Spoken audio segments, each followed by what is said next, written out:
दोस्तों, आज के वीडियो में हम बात करेंगे कोल इंडिया के बारे में। यहाँ पे कोल इंडिया ने एक बड़ा डिसीजन लिया है जिसके चलते आने वाले टाइम में आपको इसकी चाल जो है वो डिसाइड होते हुए नज़र आ सकती है। तो ऐसा क्या डिसीजन लिया है ये जानने की कोशिश करेंगे इस वीडियो में। फिर बात करेंगे हम NMDC के बारे में। NMDC ने दरअसल एक इतिहास रचा है।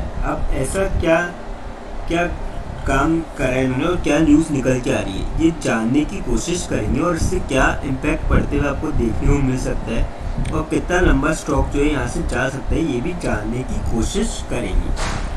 फिर बात करेंगे LTI माइंडट्री के बारे में। यहाँ पे इनके Q2 के रिजल्ट्स निकल के आए हैं। अब कैसे रिजल्ट्स निकल के आए ये जानेंगे और साथ में ये भी जानेंगे क्या अब आगे आपको क्या संभावना देखने को मिल सकती है इस स्टॉक के अंदर। लास्ट में एक ऐसे स्टॉक के बारे में डिस्कस करेंगे जो आप सभी के लिए लेके आया स्प्लिट बहुत ही शानदार रेशियो में। तो चलिए वीडियो स्टार्ट करते हैं। सबसे पहले बात करें कोल इंडिया की। 387.75 पे आज के दिन क्लोजिंग देखने मिली। 3.5 रुपीज़ की तेज़ी देखने मिली और 0.91% तक स्टॉक आज के दिन चढ़ता हुआ नजर आया। वॉल्यूम की बात करी जाए यहाँ पे स्टॉक में 36 लाख से करीब वॉल्यूम थी आज के दिन। कल की बात करी जाए 62 लाख से लगभग वॉल्यूम थी। 47 लाख से डिलीवरी उठाई गई थी।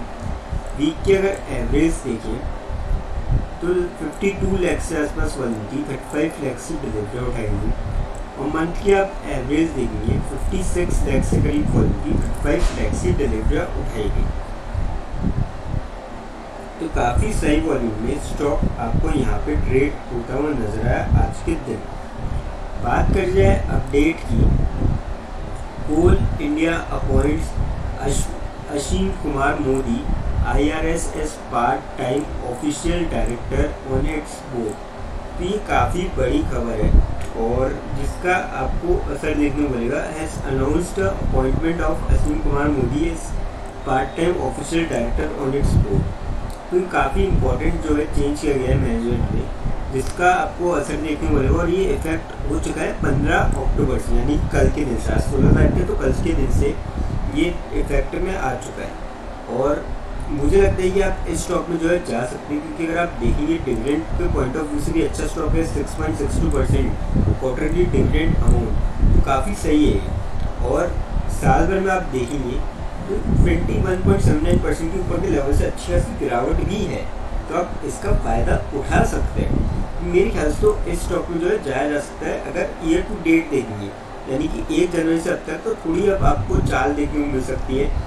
कह सकते हैं कि फ्लैट से ही चला है स्टॉक, पर अब यहाँ पे ग्राफ के अकॉर्डिंग आपको रिकवरी देखने को मिलेगी आने वाले टाइम में। तो मेरे ख्याल से तो इस स्टॉक के अंदर जाया जा सकता है। अब बात करते हैं NMDC के बारे में। आज के दिन 75.81 पे क्लोजिंग देखने मिली। 0.9 रुपीज़ की गिरावट देखने मिली और 1.17% तक स्टॉक गिरता हुआ नजर आया। वॉल्यूम की बात करी जाए यहाँ पे स्टॉक में 82 लाख से लगभग वॉल्यूम थी आज के दिन। कल की बात करी जाए 2 CR के लगभग वॉल्यूम थी। 1 CR की डिलीवरी उठाई गई। वीक की अगर एवरेज देखें 2 CR के लगभग वॉल्यूम थी और 1 CR की डिलीवरी उठाई गई। मंथ की आप एवरेज देखेंगे 2 CR के लगभग वॉल्यूम थी। 1 CR के आसपास डिलीवरी उठाई गई। तो काफ़ी सही वॉल्यूम में स्टॉक आपको यहाँ पे ट्रेड होता हुआ नजर आया आज के दिन। बात करी जाए अपडेट की। NMDC Steel becomes first in India to receive BIS license for hot rolled steel for welded steel pipe for pipeline transportation। तो ये काफ़ी शानदार खबर है जिसका मुझे लगता है कि आने वाले टाइम पे आपको स्टॉक के अंदर असर देखने को मिलेगा। मेरे ख्याल से तो इस स्टॉक के साथ जो है आप जा सकते हैं। इस स्टॉक में भी आपको अच्छी तेज़ी देखने को मिल सकती है लॉन्ग टर्म के पॉइंट ऑफ व्यू से। अब बात करते हैं LTI माइंडट्री के बारे में। 5615 पे आपको क्लोजिंग देखने मिली। 5.5 रुपीज़ की तेज़ी देखने मिली और 1 रुपये के आसपास 1% के आसपास स्टॉक आपको जो है आज के दिन यहाँ पे चढ़ता हुआ नजर आया। बात करी जाए अपडेट की इसमें तो अपडेट कुछ ऐसा है कि पहले वॉल्यूम डिस्कस कर लेते हैं फिर अपडेट की जो रिजल्ट्स है उस पर डिस्कस करेंगे। 2 लाख से करीब वॉल्यूम थी आज के दिन। कल की बात करी जाए 4 लाख की वॉल्यूम थी, 1 लाख की डिलीवरी उठाई गई। वीक की अगर एवरेज देखें 3 लाख से लगभग वॉल्यूम थी, 2 लाख से आसपास डिलीवरी उठाई गई। और मंथ की आप एवरेज देखेंगे 3 लाख की वॉल्यूम थी, 1 लाख के आसपास डिलीवरी उठाई गई। तो काफ़ी सही वॉल्यूम में स्टॉक आपको यहाँ पे ट्रेड करता हुआ नजर आया आज के दिन। अब अपडेट की अगर बात करी जाए इसमें, तो जो इनके क्वार्टर रिजल्ट है वो अगर हम देखें यहाँ पे LTI माइट्री Q2 रिजल्ट्स, जो प्रॉफिट आफ्टर टैक्स था वो 12% तक बढ़ता हुआ नजर आया। ईयर ऑन ईयर बेसिस पे 1401 करोड़ तक हो चुका है। और साथ ही साथ अगर रेवेन्यू हम देखें तो 10% इंक्रीज होता हुआ नजर आया रेवेन्यू भी। तो ये काफ़ी शानदार जो है रिजल्ट आपको निकल के आते हुए नजर आ रहे हैं, क्योंकि 12% काफ़ी अच्छी ग्रोथ मानी जाती है अगर आप ईयर ऑन ईयर बेसिस देखेंगे। पिछले जो इस क्वार्टर में जो रेवेन्यूज हुए इनके 10,394 करोड़ से थे, जो कि 10% ऊपर हुए हैं 9,433 करोड़ पिछला सेम क्वार्टर के। अब बात करी जाए उस स्टॉक के बारे में जो आप सभी के लिए लेके आया स्प्लिट बहुत ही शानदार रेशियो में। BENL लिमिटेड कंपनी का नाम है। 4435 के क्लोजिंग देखने को मिली, 36 रुपीज़ की गिरावट देखने को मिली, 0.81% तक आपको स्टॉक गिरता हुआ नजर आया आज के दिन।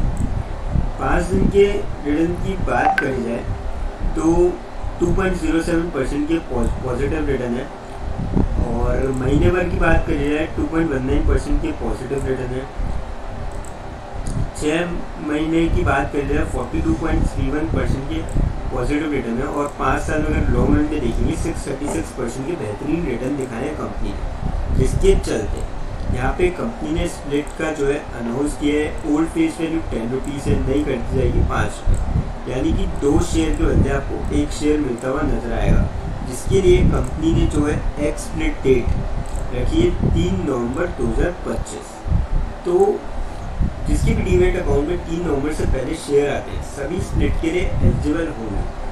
अब जो कंपनी के रिटर्न्स हैं वो काफ़ी डिसेंट हैं, लेकिन कोई भी इन्वेस्टमेंट करने से पहले फाइनेंशियल एडवाइज़र से कंसल्ट करें या फिर खुद की रिसर्च करें, क्योंकि वीडियो नॉलेज के पर्पज़ के लिए, इन्वेस्टमेंट पर्पज़ के लिए नहीं। दोस्तों, अगर वीडियो अच्छी लगी हो तो चैनल को लाइक और सब्सक्राइब ज़रूर करें, ताकि आने वाले टाइम में आपको जो है और भी ऐसे अपडेट्स मिलते रहें। थैंक यू दोस्तों।